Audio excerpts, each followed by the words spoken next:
Hello dear student, कल की class में हमने अध्याय 11 नगर विकास और नगर योजना जो कि धारा 159 से 199 तक विस्तृत है, इसके हमने 16 तक क्वेश्चन कर लिए थे। आज हम करते हैं क्वेश्चन नंबर 17 से स्टार्ट। और आज की क्लास का हमारे ये फर्स्ट क्वेश्चन जो है क्वेश्चन नंबर 17, 16 तक कर लोगे। क्वेश्चन नंबर 17 क्या कहता है? क्वेश्चन नंबर 17 कहता है कि नगर पालिका, क्वेश्चन नंबर 17 क्या कहता है? नगर पालिका नई नियमित लाइन विहित करने से कितने समय पहले नोटिस लगाएगी, ये आपको बताना है। इस क्वेश्चन का आंसर आप समझ गए होंगे कि क्वेश्चन क्या कहना चाहता है। ये क्वेश्चन क्या कहना चाहता है, यानी नगर पालिका नई नियमित लाइन विहित करने से कितने समय पहले नोटिस लगाएगी, ये पूछ रहा है। ये पूछ रहा है कितने समय पहले नोटिस लगाएगी। तो इस क्वेश्चन को ध्यान से सुनो। ये बात लिखी हुई है धारा 183 में, धारा 183 में लिखी हुई है ये बात। धारा 183 में ये लिखा हुआ है कि जो नगर पालिका है वो अपने क्षेत्र में स्थित मार्ग के किसी भी एक ओर या दोनों ओर चौड़ा करने के लिए कोई लाइन निर्धारित करेगी तथा समय समय पर नई लाइन भी निर्धारित कर सकेगी। ठीक है, तो इसके लिए लाइन निर्धारित करने के लिए एक नोटिस जारी करती है। वो 30 दिवस पूर्व एक नोटिस निर्धारित करती है। ठीक है, तो इसका आंसर क्या हो जाएगा? ऑप्शन नंबर 1 माह। यानी नगर पालिका नई नियमित लाइन विहित करने से कितने समय पहले नोटिस लगाएगी? 1 माह। यानी नगर पालिका अपने मार्ग में लाइन के एक ओर या दोनों ओर चौड़ा करने के लिए जो लाइन खींचती है ना, उस वही बात की गई है। इसका वर्णन धारा 183 के अंदर है और 1 माह पहले नोटिस जारी किया जाता है। अब चलते हैं अपने अगले क्वेश्चन की तरफ। अगले क्वेश्चन नंबर 18। क्वेश्चन कहता है नगर पालिका अधिनियम के अनुसार नियमित लाइन के भीतर भवन या उसके भाग के निर्माण पर जुर्माना है। यानी नगर पालिका अधिनियम के अनुसार जो नगर पालिका ने नियमित लाइन लगाई है, जो लाइन लगाई है, उस लाइन के भीतर हम उस लाइन के अंदर जाके हम कोई भवन का या किसी भाग के निर्माण करते हैं तो उस पर जुर्माना है आपके 2000 से लेकर के 5000 रुपये तक जुर्माना हमें नगर पालिका को देना है। यानी नगर पालिका ने जो लाइन निर्धारित कर दी ना, नगर पालिका ने जो लाइन निर्धारित कर दी सार्वजनिक मार्ग पर, तो उससे आगे जाकर हम किसी भी चीज़ का निर्माण नहीं कर सकते। अगर हम ऐसा चीज़ करते हैं तो 2000 से 5000 रुपये तक जुर्माना लगेगा। यानी मैं बता दूं, लाइन निर्धारण के लिए जो नोटिस जारी किया जाता है, एक पेज लेते हैं हम, फिर समझ में आएगा। लाइन निर्धारित करने के लिए धारा 183, देखो धारा 183 में क्या क्या लिखा है। धारा 183 में लिखा हुआ है कि धारा 183 में लिखा है कि लाइन निर्धारित करने के लिए नोटिस जारी करती है नगर पालिका, जो कि आपके 30 दिन या 1 माह पहले नोटिस जारी करती है। ठीक है, अगर फिर भी हम लाइन निर्धारित नोटिस जारी करने के बाद में कोई निर्माण कार्य करते हैं तो हमारे 2000 से लेकर के 5000 रुपये जुर्माना लगेगा। ठीक है, जुर्माना कितना लगेगा? 2000 से 5000 रुपये तक जुर्माना लगेगा। और इस अपील कहाँ कर सकते हैं हम? आदेश प्राप्ति के 30 दिन के भीतर हम अपील कर सकते हैं। आदेश प्राप्ति के 30 दिन के भीतर हम अपील कर सकते हैं। और ये अपील भी किसके समक्ष कर सकते हैं? ये अपील हम कलेक्टर के समक्ष कर सकते हैं। किसके समक्ष कर सकते हैं? कलेक्टर के समक्ष। और अंतिम निर्णय किसका होगा? कलेक्टर का होगा। ठीक है, तो ये बात समझ में आ गई होगी आपको अच्छे तरीके से। धारा 183 में क्या क्या लिखा है हमने सारी क्लियर कर ली बातें। धारा 183 के तहत नगर पालिका किसी सार्वजनिक मार्ग पर पट्टी का निर्धारण कर सकती है। पट्टी निर्धारित करने के बाद हम वहाँ निर्माण कार्य नहीं कर सकते। अगर वहाँ पर निर्माण कार्य हम करते हैं तो हमें क्या देना होगा? जुर्माना देना होगा। क्या देना होगा? जुर्माना 2000 से 5000 रुपये जुर्माना देना होगा। लेकिन नगर पालिका की नोटिस जारी करती है 30 दिन पूर्व। ठीक है, चलें फिर अपने अगले क्वेश्चन की तरफ। Question number 19। क्वेश्चन नंबर 19 क्या कहता है कि नगर पालिका अधिनियम की धारा 179 में परियोजना व स्कीम का प्रावधान है, ये बताना है। धारा 179 में परियोजना व स्कीम का प्रावधान है। परियोजना व स्कीम का प्रावधान क्या है धारा 179 में, ये आपको बताना है। ठीक है, तो ये आपको बताना है। क्वेश्चन नंबर 19, तो ये देखो नगर पालिका अधिनियम की धारा 179 है ना, उसमें परियोजना आपकी होती है और स्कीम है, उसका प्रावधान है उपांतरण का। उपांतरण समझते हो, यानी मॉडिफाई कर सकते हैं, ठीक है। प्रत्याहरण मतलब विड्रॉल कर सकते हैं, मतलब कोई योजना है, इधर देखो आप समझो, कोई धारा 179 में लिखा है, धारा 179 में लिखा है कोई जो योजना है, कोई भी योजना है, उस योजना का हम उपांतरण कर सकते हैं। उपांतरण को इंग्लिश में बोलते हैं मॉडिफिकेशन। क्या? मॉडिफिकेशन। कोई भी योजना है उसको उपांतरण कर सकते हैं, ठीक है, बदल सकते हैं, मॉडिफिकेशन कर सकते हैं। उसका हम प्रत्याहरण भी कर सकते हैं, उस योजना का हम प्रत्याहरण भी कर सकते हैं। प्रत्याहरण का मतलब जो योजना हमने निकाली है वापस भी लग सकते हैं, वापस भी ले सकते हैं। तो दो बातें आपकी लिखी हुई है, धारा 179 में लिखी है हम योजना का उपांतरण कर सकते हैं, मतलब उसमें बदलाव कर सकते हैं, और उसी योजना को हम प्रत्याहरण कर सकते हैं, मतलब उस योजना को हम वापस भी ले सकते हैं। ये धारा 179 में लिखा हुआ है, ठीक है। क्लियर ये क्वेश्चन? ठीक है, अब चलते हैं अपने नेक्स्ट क्वेश्चन की तरफ। क्वेश्चन नंबर 20 क्या कहता है? क्वेश्चन नंबर 20 कहता है कि धारा 180 में, धारा 180 में नगर पालिका से स्कीम बनाने की अपेक्षा करने की शक्ति किससे है? यानी नगर पालिका से स्कीम बनाने की अपेक्षा करने की शक्ति किस में है? ये बात धारा 180 में लिखी है।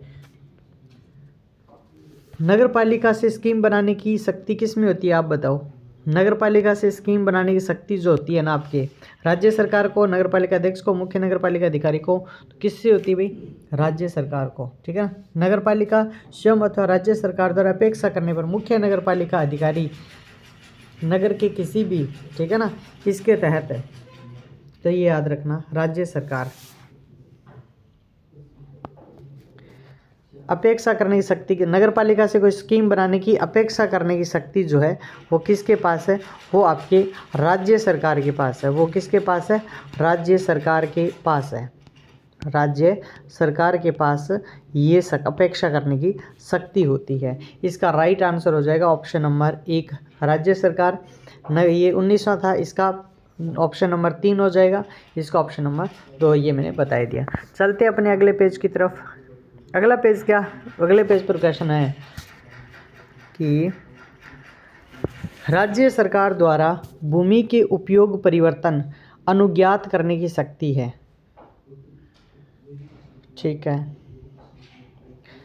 राज्य सरकार द्वारा भूमि के उपयोग परिवर्तन अनुज्ञात करने की शक्ति है, ये आपको बताना है। मतलब भूमि का उपयोग है उसको परिवर्तन अनुज्ञात करने की शक्ति किसमें है?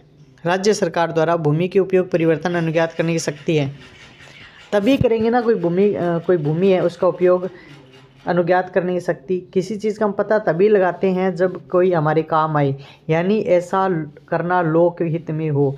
एक तो ये ऑप्शन सही है, ऑप्शन नंबर 1। अगर आपका ऐसा करना लोकहित में है तो आप भूमि के उपयोग जो परिवर्तन है उसको अनुज्ञात करने की जो शक्ति है राज्य सरकार की, वो बिल्कुल सही है, ठीक है। दूसरा ऑप्शन क्या कहता है? सह परिवर्तन प्रभारों के संदाय पर, ये भी बात सही है, तब भी आप सही हो, ये बात बिल्कुल सही है। फिर पड़ोसियों आक्षेप सुनने के बाद, बिल्कुल पड़ोसियों के भी डिसीजन सुनने के बाद भी हम क्या कर सकते हैं?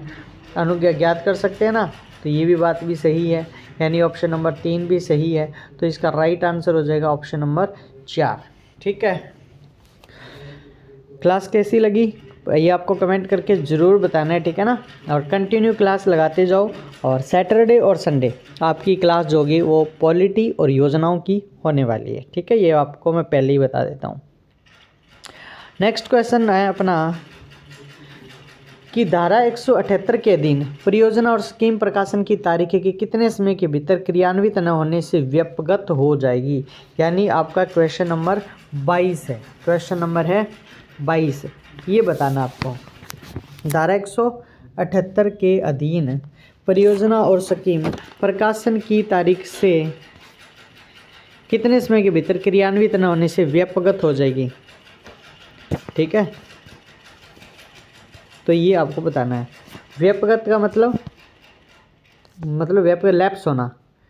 अगर कोई योजना या स्कीम है, अगर कोई योजना या स्कीम है तो वो आपके इसका एक समय है धारा 178 में 2 वर्ष के भीतर भीतर, ठीक है ना। अगर वो 2 वर्ष की, इसका राइट आंसर ऑप्शन नंबर 3, अगर कोई योजना और स्कीम है वो प्रकाशन की तारीख से 2 वर्ष के भीतर भीतर अगर क्रियान्वित नहीं होती है तो वो क्या हो जाती है, लैप्स हो जाती है। ये बात आपको समझनी है। कोई योजना और स्कीम है वो आप याद रखना, ठीक है। ये चीज़ आप याद रखना कि कोई योजना और स्कीम है, कोई योजना है, कोई स्कीम है, कोई योजना है, कोई स्कीम है, वो प्रकाशन की तारीख से अगर 2 वर्ष के भीतर भीतर क्रियान्वित नहीं हुई है तो वो योजना क्या मानी जाती है, लैप्स मानी जाती है, यानी वो योजना नहीं मानी जाएगी फिर, ठीक है। उसका योजना ये तो 2 वर्ष के भीतर भीतर उसका क्रियान्वयन होना जरूरी है। अगर क्रियान्वयन नहीं होता है तो ऐसी योजना नहीं मानी जाएगी, वो योजना समाप्त मानी जाएगी, लैप्स मानी जाएगी, ठीक है। ये आपका क्वेश्चन था 22वां। अब चलते हैं अपने नेक्स्ट क्वेश्चन की तरफ। नेक्स्ट क्वेश्चन 23 क्या कहता है, धारा 174 के अधीन स्कीम परियोजना की घोषणा की तारीख के कितने समय के भीतर राजपत्र में प्रकाशित की जाएगी, ये आपको बताना है। मतलब धारा 174 के अधीन, धारा 174 के अधीन स्कीम या परियोजना की घोषणा की तारीख के कितने समय के भीतर राजपत्र में प्रकाशित की जाएगी। मतलब कोई स्कीम है, कोई योजना है, वो पर घोषणा होगी तो उस घोषणा की तारीख से वो स्कीम या योजना है वो 30 दिन के भीतर भीतर क्या होनी चाहिए, राजपत्र में प्रकाशित होनी चाहिए, ठीक है ना। धारा 174 के अधीन कोई स्कीम या परियोजना है वो घोषणा की तारीख से 30 दिन के समय भीतर भीतर राजपत्र में प्रकाशित होनी चाहिए। बात धारा 174 में लिखी हुई है, तो धारा आपको बताने की जरूरत नहीं है, धारा इसमें लिखी हुई है, तो याद रखना धारा 174 में ये लिखा हुआ है। फिर क्वेश्चन नंबर 24 है, परियोजना घोषणा की तारीख से कितने समय के भीतर नगर पालिका प्रारूप तैयार करेगी, ये आपको बताना है। कोई योजना है और उस योजना की क्या होगी, घोषणा होगी, घोषणा की तारीख से कितने समय के भीतर नगर पालिका प्रारूप तैयार करेगी। तो याद रखना कोई योजना है उसकी घोषणा होगी तो नगर पालिका उसको 12 माह के अंदर अंदर, नगर पालिका 12 माह के अंदर अंदर या 1 वर्ष के अंदर अंदर उस पर क्या करेगी, प्रारूप तैयार करेगी, ठीक है। ये चीज़ भी आप याद रखना। फिर धारा क्वेश्चन नंबर 25, क्वेश्चन नंबर 25 क्या है, धारा 175 के अधीन पुनर्विकास स्कीम विरचित करेगा, यानी धारा 175 के अधीन पुनर्विकास स्कीम विरचित करेगा, ये आपको बताना है कि जो पुनर्विकास स्कीम होती है वो विरचित कौन करता है, ये धारा 175 में लिखी हुई है, ठीक है। तो ये स्कीम विरचित कौन करता है, तो स्कीम को विरचित करेगा वो आपका मुख्य नगर पालिका अधिकारी ही करता है, इसके अलावा कोई नहीं कर सकता, ठीक है। अब चलते हैं अपने नेक्स्ट क्वेश्चन की तरफ। आज एक स्लाइड पे 3-4 क्वेश्चन है ना, डेली ऐसा होता है कि एक स्लाइड पे एक ही प्रश्न होता है, और आज मेरा कोशिश ये थी कि एक स्लाइड पर 3-4 क्वेश्चन लिए जाएं आपके और फिर करवाए जाएं, ठीक है। अब आपका क्वेश्चन नंबर 26, क्वेश्चन नंबर 26 क्या कहता है कि राजस्थान नगरपालिका अधिनियम के अनुसार, राजस्थान नगरपालिका अधिनियम के अनुसार, ठीक है, धारा 159 के तहत स्कीम व परियोजना किन मामलों में उपबंध कर सकेगी, किन मामलों, धारा 159 के तहत स्कीम व परियोजना किन मामलों में उपबंध कर सकेगी, ये आपको बताना है, किन मामलों में उपबंध कर सकेगी। तो सड़क मार्गों, बिल्कुल ये आप बताया हुआ है, ये तो लिखा हुआ भी है, जो किन किन मार्गों के लिए हम किन किन के लिए हम उपबंध कर सकते हैं, किन किन के लिए हम उपबंध कर सकते हैं, है ना, ये चीज़ लिखी हुई है ना। तो जो नगर पालिका है वो आपकी सड़क मार्गों के लिए, आपके डेयरियों के लिए, आपके संचार सुविधा के लिए, इन सभी के लिए क्या कर सकती है, उपबंध कर सकती है, ये धारा 159 में लिखा हुआ है। फिर क्वेश्चन नंबर आपका 27, क्वेश्चन नंबर 27 क्या कहता है कि राजस्थान नगरपालिका अधिनियम के अनुसार भूखंड के उपविभाजन की मंजूरी के लिए स्वामी नगरपालिका में प्रस्तुत करेगा। स्वामी नगरपालिका में क्या क्या चीज़ प्रस्तुत करेगा वो आपको बताना है। भूखंड है कोई, उसका उपविभाजन के मंजूरी के लिए नगर पालिका में आप अभिन्यास योजना आपको प्रस्तुत करनी पड़ेगी। पहली बात तो अन्य विवरण और फीस जमा भी करनी पड़ेगी, यानी आपको 1 और 2 ये दोनों आंसर हो जाएंगे। अब चलते हैं अपने नेक्स्ट क्वेश्चन की तरफ। अब हमें टाइम बिल्कुल भी वेस्ट नहीं करना, बस पढ़ना है। फिर है धारा 170 के तहत अस्थायी प्रकृति का अप्राधिकृत विकास हटाने के लिए नगर पालिका लिखित आदेश द्वारा कितने दिन का समय देगी। यानी धारा 170 के तहत अस्थायी प्रकृति का जो अप्राधिकृत विकास है उसको हटाने के लिए नगर पालिका लिखित आदेश द्वारा कितने दिन का समय देगी, ये आपको बताना है। मतलब अस्थायी प्रकृति का कोई अप्राधिकृत विकास हो रहा है नगर पालिका के अंदर, तो नगर पालिका लिखित आदेश द्वारा 15 दिन का उसको समय देती है कि 15 दिन के अंदर ये काम है पूर्णतः रुक जाना चाहिए। 15 दिन का समय दिया जाता है, तो ऑप्शन नंबर बी हो जाएगा इसका राइट आंसर। फिर क्वेश्चन नंबर 29 है, राजस्थान नगर पालिका अधिनियम धारा 199 के अधीन विकसित कॉलोनियों को नगर पालिका द्वारा ग्रहण किया जाएगा। उस कॉलोनी की योजना अग्रिम रूप से अनुमोदित हो। बिल्कुल। कॉलोनी का विधि और नियम अनुसार होना चाहिए। कॉलोनियों का जो विधियों और नियम है वो अनुसार होना चाहिए। सुसंगत उसका अभिलेख है, रिकॉर्ड किए प्रस्तुत किए गए हों, यानी ऑप्शन नंबर डी उपरोक्त सभी इसका राइट आंसर हो जाएगा। उसके बाद अपना नेक्स्ट क्वेश्चन है, धारा 198 के अधीन नगर पालिका सुख सुविधाओं का उत्तरदायित्व लेगी जब नगर पालिका सुख सुविधाओं का उत्तरदायित्व लेगी जब आवश्यक कमी या प्रभारों की संदाई करने पर। बिल्कुल सही बात है। सुख सुविधाओं की योजना की सुसंगत अभिलेख नगर पालिका को प्रस्तुत करने पर, बिल्कुल सारे रिकॉर्ड अगर नगर पालिका को प्रस्तुत किए हैं तो नगर पालिका उसका उत्तरदायित्व लेगी। नगर पालिका का ये समाधान हो जाए कि सुख सुविधा विधि के उपबंध के अनुसार निर्मित, मतलब सब कुछ विधि के अनुसार अनुकूल है, कोई टेंशन ही नहीं है, तो इसका आंसर हो जाएगा उपयुक्त सभी। ऑप्शन नंबर डी इसका राइट आंसर हो गया। ठीक है, ये चीज़ आपको याद रखनी है।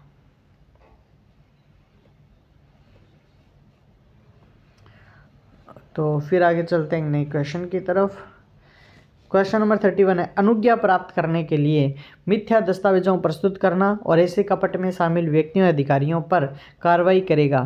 तो कार्रवाई कौन करता है, मतलब अनुज्ञा प्राप्त करने के मिथ्या दस्तावेज होते हैं, यानी किसी चीज़ की अनुमति प्राप्त करने के लिए जो मिथ्या दस्तावेज हैं, आपके झूठे दस्तावेज हैं, वो प्रस्तुत करना और उसके बाद में अनुज्ञा लेना यानी आज्ञा लेना। ऐसे कपट कोई व्यक्ति करेगा, कोई व्यक्ति या कोई अधिकारियों पर कार्रवाई कौन करता है, नगर पालिका का IAS अधिकारी, मुख्य नगर पालिका अधिकारी EO करेगा।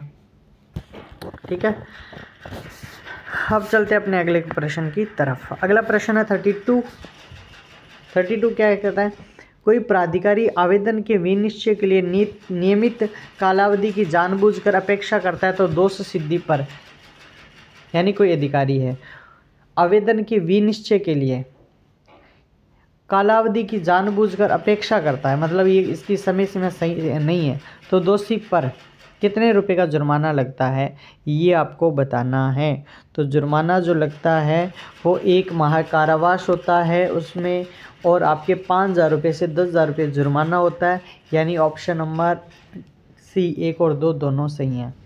धारा 195 के तहत भवन निर्माता संगम को निम्न दस्तावेज सौंपेगा।